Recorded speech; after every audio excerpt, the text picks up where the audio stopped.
12 ఏళ్ల ఎన్డీఏ పాలనపై మనతో మాట్లాడడానికి కేంద్ర మంత్రి కిషన్ రెడ్డి గారు మనతో ఉన్నారు. కిషన్ రెడ్డి గారు, కంగ్రాచులేషన్స్. 12 ఏళ్ల పాలన జరుగుతుంది. సో 12 ఏళ్ల పాలన మీద me what is your first comment? ఈరోజు రాజకీయాలు ఎంత పోటీ రాజకీయాలు ఉన్నాయో మీరు చూస్తున్నారు. ఇటువంటి సమయంలో ఎన్డీఏ భాగస్వామ్య పార్టీలను కలుపుకొని 12 సంవత్సరాలు నిరంతరం ఈరోజు మరి ఒక యాక్టివ్ గవర్నమెంట్గా, ఒక పనిచేసే ప్రభుత్వంగా, ఒక పనిచేసే ప్రధానమంత్రిగా ఈరోజు దేశాన్ని మరి ముందుకు తీసుకెళ్లేటువంటి ప్రయత్నము మరి నరేంద్ర మోడీ గారి నాయకత్వంలో ఎన్డీఏ ప్రభుత్వం పూర్తి చేసుకున్నటువంటి సందర్భంలో మరి ఈరోజు అత్యధిక సమయం 12 సంవత్సరాలు ఎన్డీఏ ప్రభుత్వం కాకుండా ఈరోజు అత్యధిక సమయం ప్రధానమంత్రిగా పనిచేసినటువంటి ఘనత ఈరోజు నరేంద్ర మోడీ గారికి రేపు రాబోతూ ఉంది. ఆ క్రెడిట్, ఆ రికార్డు వారు సృష్టిస్తున్నారు. వీరికంటే ముందు జవహర్లాల్ నెహ్రూ ప్రధానమంత్రిగా పనిచేశారు ఎక్కువ సమయం. ప్రధానమంత్రి గారు పనిచేయడం వేరు. ఆయన ఫస్ట్ టైం అయితే ఎలక్షన్స్ లేకుండానే అందరు కలిసి నియమించుకున్నారు. ఒకటి. రెండోది, చాలా సంవత్సరాలు కాంగ్రెస్ పార్టీ 77 వరకు కూడా ఏకఛత్రాధిపత్యం ఉండేది. అంతకుముందు ఏ పార్టీ ఉండేది కాదు దేశంలో, ఒకే పార్టీ ఉండేది. 77లోనే జనతా పార్టీతోటి కాంగ్రెస్ పార్టీకి సవాల్ చేసే పరిస్థితి వచ్చింది. ఇప్పుడు ఆ రకం కాదు. ఇప్పుడు పోటీ రాజకీయాలు, మరి కూటమి రాజకీయాలు ఉన్నటువంటి ఈ నేపథ్యంలో 12 సంవత్సరాలు కేంద్రంలో ప్రభుత్వం ఏకంగా కొనసాగడం, మూడోసారి అధికారం రావడం, అనేక 20 రాష్ట్రాలలో ఈరోజు ఎన్డీఏ భాగస్వామ్య పార్టీల అధికారం ఉండడం అనేది చాలా గొప్ప విషయం అని మనం చేస్తా ఉన్నాం. అయితే అసలు ఎవరు ఊహించినటువంటి, అసలు ఊహించడానికి కూడా అనుకోని ఆర్టికల్ 370 లాంటిది, అయోధ్య రామ మందిర నిర్మాణం కానీ, ట్రిపుల్ తలాక్ లాంటివి కానీ, ఇట్లాంటి ఎన్నో అసాధ్యమైనటువంటి వాటిని కూడా సుసాధ్యం చేశారు. సో వీటి గురించి మీరు ముఖ్యంగా గాడి తప్పినటువంటి దేశ ఆర్థిక వ్యవస్థను గాడిలో తీసుకొచ్చారు. శాంతి భద్రతలకు భంగం కలిగిస్తున్నటువంటి పార్లమెంటు మీద దాడి, లేకపోతే హైదరాబాద్లో దాడి, నల్గొండలో దాడి, నూజివీడ్లో దాడి, బాంబేలో దాడి, అటువంటి దేశం కష్ట పరిస్థితుల్లో ఉన్నప్పుడు దేశంలో ఉగ్రవాదాన్ని పూర్తిగా రూపుమాపి, పాకిస్తాన్ ఐఎస్ఐని పూర్తిగా రూపుమాపి మరి ఈరోజు దేశంలో శాంతిని తీసుకొచ్చారు. దేశం అభివృద్ధి వైపు పోటీలు పడే విధంగా అన్ని రాష్ట్రాల మీద కూడా పోటీతత్వం వచ్చింది. అంతకుముందు లేదు. ఆ రాష్ట్రం కంటే మా రాష్ట్రం ముందుండాలనేటువంటి పోటీతత్వం ఈరోజు రాష్ట్రాల మధ్యలో వచ్చింది. ఆరోగ్యకరమైనటువంటి పోటీ. అదే కాకుండా ఈరోజు మనం చూస్తూ ఉన్నాము, జమ్మూ కాశ్మీర్లో ఆర్టికల్ 370 కారణంగా 40 సంవత్సరాల పాటు రావణ కాష్టంలాగా స్వాతంత్రం వచ్చినప్పటి నుంచి మొన్నటి వరకు మరి ఏ రకంగా ఇబ్బందులు ఉందో, ఏ రకంగా ఉగ్రవాదం మరి కారణంగా రక్తపు ఏర్లై పారిందో మనం చూసాం. వేల మందిని, 42,000 మందిని జమ్మూ కాశ్మీర్లో ఈ యొక్క ఆర్టికల్ 370 కారణంగా బలైనటువంటి విషయం కూడా మనం చూస్తున్నాం. అటువంటి సమస్య పరిష్కారం చేశారు. చిన్న మరి శాంతి భద్రత సమస్య లేకుండా. అదేవిధంగా వేల సంవత్సరాలుగా ఈ అయోధ్యలో రామమందిర నిర్మాణానికి సంబంధించినటువంటి మరి సమస్యను కూడా పరిష్కారమైంది. ఈరోజు అద్భుతమైనటువంటి రామమందిర నిర్మాణం పూర్తయింది. అదే కాకుండా పెద్ద నోట్ల రద్దు కావచ్చు, లేకపోతే ఈరోజు పేద ప్రజలకు 83 కోట్ల మంది ప్రజలకు మరి ప్రతి నెల 5 కేజీల చొప్పున ఉచితంగా బియ్యం ఇచ్చే కార్యక్రమం కావచ్చు, పేద ప్రజలందరూ కూడా 5 లక్షల రూపాయల విలువైనటువంటి ఆయుష్మాన్ భారత్ వైద్యం సంబంధించినటువంటి ఖర్చులు భరించే కార్యక్రమం కావచ్చు, ప్రతి కుటుంబానికి ప్రతి సంవత్సరానికి 5 లక్షలు. అదే కాకుండా ఈరోజు ముస్లిం ఆడబిడ్డలకు సంబంధించినటువంటి హక్కులు కల్పించేటువంటి త్రిపుల్ తలాక్ అనేటువంటి భయంకరమైనటువంటి చట్టాన్ని, మరి ఆటవికమైనటువంటి చట్టాన్ని రద్దు చేసి మరి వాళ్ళకు ముస్లిం మహిళలకు హక్కులు కల్పించేటువంటి కార్యక్రమం కావచ్చు, లేక అనేక రకాలుగా సంస్కరణలు తీసుకొచ్చేటువంటి ప్రయత్నం, మార్పులు తీసుకొచ్చేటువంటి ప్రయత్నం, రిఫార్మ్స్ తీసుకొచ్చేటువంటి ప్రయత్నం అన్ని రంగాలలో కూడా తీసుకొస్తూ ఉన్నారు. అవినీతి పూర్తిగా కేంద్ర ప్రభుత్వ హయాంలో తగ్గించేటువంటి ప్రయత్నం చేస్తూ ఉన్నారు. ఆ రకంగా అనేక రకాలుగా కష్టకాలంలో కూడా సమస్యల పరిష్కారం కోసం ముందుకు తీసుకెళ్తున్నటువంటి పరిస్థితిలో ఈరోజు మోడీ గారి నాయకత్వంలో ఈరోజు ఒక కొత్త న్యూ ఇండియా ఈరోజు ఎమర్జ్ అయిందనే విషయాన్ని మనం చేస్తున్నాం. మనకు తెలుసు ఈరోజు ఏ రకంగా ఆపరేషన్ సింధూర్లో కావచ్చు, అంతకుముందు మరి ఏ రకంగా మరి పాకిస్తాన్కి సంబంధించినటువంటి ఉగ్రవాదులు మన దేశం మీద దాడి చేసినప్పుడు ఏ రకంగా ఎయిర్ స్ట్రైక్ కానీ మరి ఏ రకంగా జరిగిందో మనం చూసాం. సర్జికల్ స్ట్రైక్ ఏ రకంగా జరిగిందో మనం చూసాం. ఉగ్రవాదాన్ని ఏ రకంగా అరికట్టే విషయంలో మనం చూసాం. కొత్త ఇండియా. అంతకుముందు పాకిస్తాన్ వాళ్ళు చంపేవాళ్ళు, మనం చచ్చేవాళ్ళము, మన కర్మ ఇంతే అని మనం ఊరుకునేవాళ్ళం. కానీ ఈరోజు ఎవరైనా అక్కడైనా ఉగ్రవాద కార్యక్రమాలు జరిపితే ఖబర్దార్ బిడ్డ అని చెప్పి ఈరోజు హెచ్చరించినటువంటి ప్రధానమంత్రిని మనం చూసాం. ఈరోజు దేశ ప్రజలను ఆత్మగౌరవంగా ముందుకు తీసుకెళ్తున్నటువంటి ప్రధానమంత్రి మనం చూస్తూ ఉన్నాం. కాబట్టి ఆ దిశలోనే మరి ఈరోజు జాతీయ రహదారులు తీసుకున్నాం, ప్రధానమంత్రి సడలింపు ఆ రకంగా అభివృద్ధి కార్యక్రమాలు కూడా వరుసగా అన్ని రకాల అభివృద్ధి కార్యక్రమాలు ఈరోజు ముందుకు తీసుకెళ్తున్నటువంటి పరిస్థితి మనం చూస్తా ఉన్నాం. సో ఈ 12 ఏళ్ల పాలన కాకుండా ప్రజాసేవలో అత్యధిక రోజులు అత్యధిక సంవత్సరాలు అటు సీఎంగా ఇటు ప్రధానిగా గడిపినటువంటి ఘనత ఆ రికార్డును కూడా ఆయన బద్దలు కొట్టారు. తర్వాత నెహ్రూ రికార్డును కూడా బద్దలు కొట్టిపోతున్నారు. దీని మీద మీరు ఆయన ముఖ్యమంత్రిగా ప్రధానమంత్రిగా 9,000 రోజులు దాటింది. అదేవిధంగా ప్రధానమంత్రిగా 4,399 రోజులు రేపటికి. కాబట్టి అత్యధిక సమయము మరి గుజరాత్ సేవ కావచ్చు, దేశ సేవ కావచ్చు, దేశ ప్రజల సేవ కావచ్చు డెడికేట్ చేసినటువంటి అద్భుతమైనటువంటి నాయకత్వ పటిమ కలిగినటువంటి అద్భుతమైనటువంటి ధైర్యం కలిగినటువంటి అద్భుతమైనటువంటి సమర్థవంతమైనటువంటి శక్తి కలిగినటువంటి వ్యక్తి నరేంద్ర మోడీ గారు. ఈరోజు నేను అందుకే కోరుతా ఉన్నాను, ఆయన బీజేపీయా మరో పార్టీ కాకుండా మన ప్రధానమంత్రి, మన దేశ ప్రధానమంత్రి ఇన్ని సంవత్సరాల పాటు సుమారు 12 సంవత్సరాల పాటు అత్యధిక సమయం మన దేశం కోసం, మన దేశ గౌరవం కోసం, దేశ ప్రజల కోసం, దేశ పేద ప్రజల కోసం పనిచేసినటువంటి వ్యక్తిగా నరేంద్ర మోడీ గారు ఉన్నారు. కాబట్టి అందరం కూడా రేపు వారిని మనస్ఫూర్తిగా ఆశీర్వదించాలని, ఇంకా దేశానికి సేవ చేసే విధంగా ఆయనకు శక్తినిచ్చే విధంగా భగవంతుని ప్రార్థించాలని నేను ఈ సందర్భంగా కోరుకుంటున్నాను. కానీ మోదీ గారు ఒక పిలుపునిస్తే భారతదేశ ప్రజలంతా కూడా దాన్ని పాటించే విధంగా గతంలో మనం చూసాం. పెద్ద నోట్లు రద్దు చేసినప్పుడు అసలు ఎవరు కూడా ఎటువంటి క్వశ్చన్ చేయలేదు, ఎందుకు చేసామని కూడా అడగలేదు. అలాగే ఇప్పుడు బంగారం కొనొద్దంటే కూడా బంగారం కొనకుండా అందరూ కూడా పొదుపు మంత్రాన్ని కూడా పాటిస్తున్నటువంటి. సో ఒక మనిషికి ఇంత శక్తి ఉంటుందా, ఒక ప్రధానికి ఇంత శక్తి, భారత ప్రజలందరినీ కూడా సమ్మోహనం పరిచే ఒక శక్తి ఆయనలో ఉంది అని అనుకోవచ్చా? పట్టుదల, విశ్వాసము, ధైర్యము, ప్రజల్లో ఏర్పడినటువంటి నమ్మకము, దీని కారణంగా వారు ఆర్టికల్ 370 తీసినప్పుడు కూడా ఏ గొడవ జరగలేదు. అయోధ్య రామాలయ నిర్మాణం జరిగి దాన్ని పూర్తి చేసుకున్నా కూడా ప్రజలందరూ మతాలకు అతీతంగా ముందుకొచ్చి అందరు రకాలుగా మద్దతు ఇచ్చారు. అంతేకాకుండా కరోనా లాంటి సమయంలో లాక్డౌన్ పెట్టాలంటే ప్రజలందరూ స్వచ్ఛందంగా ముందుకొచ్చి లాక్డౌన్కు సహకరించారు. లాక్డౌన్ లాంటి సమస్యలు, కరోనా లాంటి క్లిష్ట సమయంలో కూడా ప్రజలందరూ ఏకంగా మోడీ గారి పిలుపునిచ్చి ఆయన ఏం చెప్తే మనము దీపాలు వెలిగించాలంటే దీపాలు వెలిగించడము, ఆ రకంగా అయితే ప్రజలందరూ పాటించారు.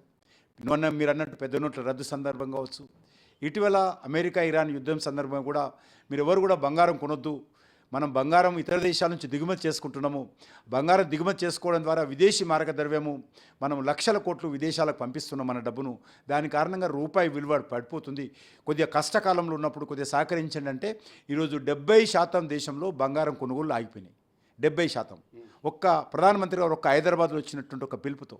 కాబట్టి ఆ రకంగా దేశ ప్రజలు కూడా ఆయనంటే విశ్వాసం, దేశ ప్రజలంటే ఆయనకు ఆశ, ఒక శ్వాస, ఆయనంటే ఒక నమ్మకము, ఒక ధైర్యము.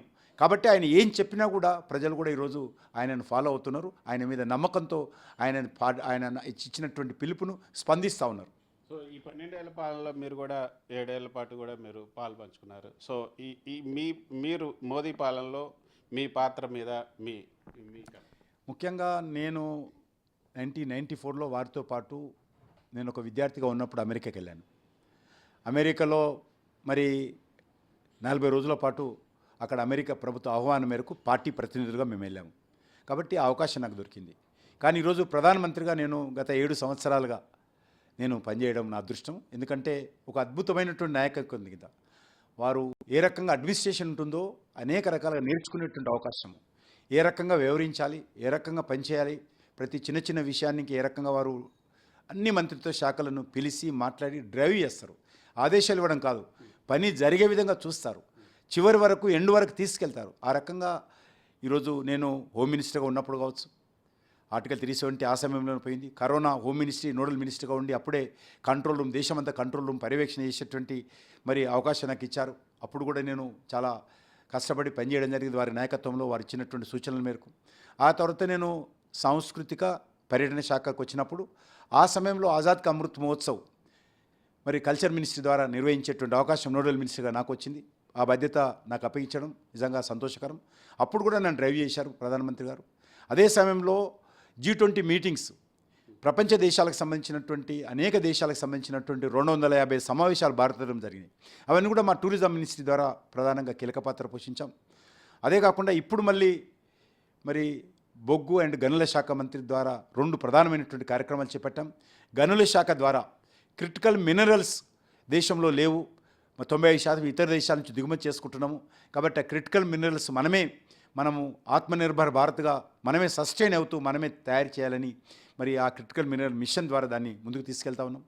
అదేవిధంగా బొగ్గు శాఖ ద్వారా మరి కోల్ గ్యాసిఫికేషన్ అనేటువంటి స్కీమ్ ద్వారా ఏదైతే పెట్రోలు, ఏదైతే వంట గ్యాసు, ఇథనాలు, మిథనాలు ఏవైతే ఇతర దేశాల నుంచి దిగుమతి చేసుకుంటున్నామో ఫెర్టిలైజర్సు, దానికి కోల్ ద్వారా గ్యాస్ తయారు చేసి ఆ గ్యాస్ ద్వారా ఈ సబ్బు ప్రొడక్ట్స్ ఉత్పత్తి అయ్యే విధంగా వాల్యూ యాడెడ్ చేసే విధంగా ఈరోజు కార్యాచరణ ప్రణాళిక 46,000 కోట్ల రూపాయల ప్రాజెక్టు మోడీ గారు మాకు ఇవ్వడం జరిగింది, మా మంత్రిత్వ శాఖకు.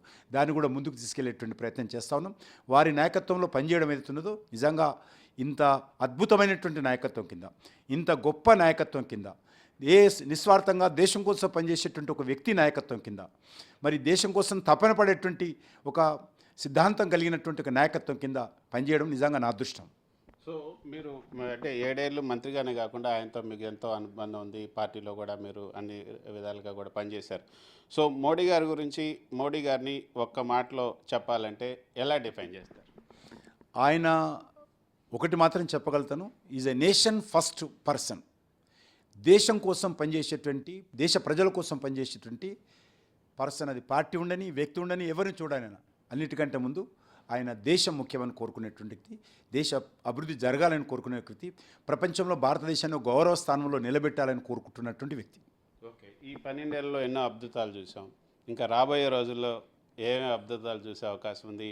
ఉమ్మడి పౌరసత్వం ఏదైతే మీ అజెండాలో ఉందో, ఆర్ఎస్ఎస్ అజెండా అని కానీ మీ అజెండా అని కానీ, ఆ ఉమ్మడి పౌరసత్వం బిల్లుకి సంబంధించి కానీ, 33% రిజర్వేషన్ సంబంధించి కానీ, తర్వాత 1 నేషన్ 1 ఎలక్షన్, ఇవన్నీ కూడా సాకారం అయ్యే అవకాశం ఉందా? వారు ఈ విషయాలన్నీ ఇప్పుడే నేను చెప్పలేను, కానీ ఒకటి మాత్రం చెప్పగలుగుతాను, వారు ఒక పిలుపు దేశ ప్రజలకు ఇచ్చారు. రాజకీయాలకు అతీతంగా, అదేవిధంగా పార్టీలకు అతీతంగా మరి 140 కోట్ల మందికి పిలుపునివ్వడం జరిగింది. మనం స్వాతంత్రం వచ్చి ఈరోజు 80 సంవత్సరాల దగ్గర కావస్తున్నాం. మరి 80 సంవత్సరాలు కావస్తున్నా కూడా ఇప్పటి వరకు మన దేశం అభివృద్ధి చెందిన దేశాల సరసన మనం నిలబడకపోయాం. ఇంకా అభివృద్ధి చెందుతున్నటువంటి దేశం, ఇంకా పేదరికం ఉంది, నిరుద్యోగం ఉంది, ఇంకా అభివృద్ధి జరగాలి. కాబట్టి అందుకే మోడీ గారు పిలుపునిచ్చారు. మనం అందరం కలిసి రాజకీయాలకు అతీతంగా 2047 ఏదైతే దేశానికి స్వాతంత్రం వచ్చి 100 సంవత్సరాల పండుగ మనం చేసుకుంటామో అప్పుడు మన దేశం అభివృద్ధి చెందాలి. అప్పటికైనా ఒక లక్ష్యంగా పెట్టుకోవాలి.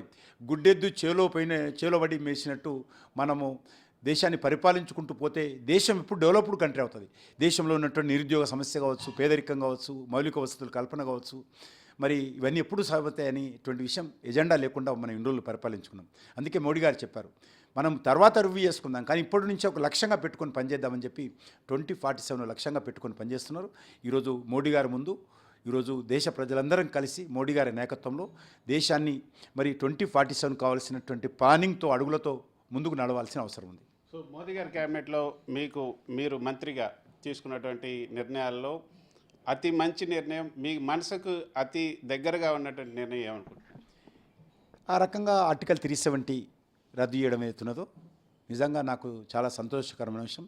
నేను అప్పుడు హోమ్ మినిస్టర్లో ఉండడం, ఆ బిల్లు తయారు చేయడంలో కానీ ఇతరత్ర నేను కూడా భాగస్వాములు కావడం, సముద్రంలో నీటి చుక్కలాగా నాకు చాలా సంతోషంగా ఉంది. ఓకే, రేపు మీటింగ్ కూడా జరుగుతుంది, ఎన్డీఏ మీటింగ్. సో దాంట్లో ఏమేమి నిర్ణయాలు తీసుకోబోతున్నారు, ఏం తీర్మానాలు చేసుకోబోతున్నారు? నెహ్రూ గారి రికార్డును కూడా బద్దలు కొట్టినట్టు, తర్వాత ఈ 12 ఏళ్ళ దీని మీద కూడా మోదీ గారిని అభినందిస్తూ ఒక తీర్మానం కూడా చేయబోతున్నారు అంటున్నారు. ఏమేమి చేయబోతున్నారు రేపు? ముఖ్యంగా ఈరోజు ఎన్డీఏ విజయవంతంగా 12 సంవత్సరాలు పూర్తి చేసుకున్న సందర్భంగా మనము దాంతోపాటు నరేంద్ర మోడీ గారు అత్యధిక సమయం పనిచేసినటువంటి ప్రధానమంత్రిగా రేపు రికార్డు సృష్టించబోతున్నాం. కాబట్టి మరి ఒక ఘనమైనటువంటి చరిత్రను ఈరోజు దేశ చరిత్రలో సువర్ణాక్షరాలతో లిఖించేటువంటి ఘట్టం రేపు కాబోతుంది. ఎందుకంటే ఈరోజు ఎన్డీఏ భాగస్వామ్య పార్టీలు అన్నీ కలిసి 12 సంవత్సరాలుగా ప్రభుత్వాన్ని ముందుకు నడిపించడం సామాన్య విషయం కాదు. కాబట్టి ఆ రకంగా మరి నరేంద్ర మోడీ గారి నాయకత్వంలో 12 సంవత్సరాలు పూర్తవుతున్న సందర్భంగా రేపు ఎన్డీఏ భాగస్వామ్య పార్టీలకు సంబంధించినటువంటి అధినేతలు, దాంతోపాటు మరి ఎన్డీఏ భాగస్వామ్య పార్టీల ముఖ్యమంత్రులు, ఉప ముఖ్యమంత్రులు కూడా రేపు జరిగేటువంటి కార్యక్రమానికి వస్తారు. Thank you very much Krishna Reddy గారు. ఇది కృష్ణ రెడ్డి గారు చెప్తున్నారు, మోదీ ఒక యోగిలాగా భారత్ ఫస్ట్, నేషన్ ఫస్ట్ అన్న ఒకే ఒక లక్ష్యంతో ఆయన ముందుకెళ్తున్నారు. రాబోయే రోజుల్లో కూడా ఎన్నో అద్భుతాలను ఆయన సృష్టించబోతున్నారు. వాటన్నిటిని కూడా మనం చూడబోతున్నామని చెప్తున్నారు. Video journalist దుబేతో Krishna, ABN Andhra Jyothi, New Delhi.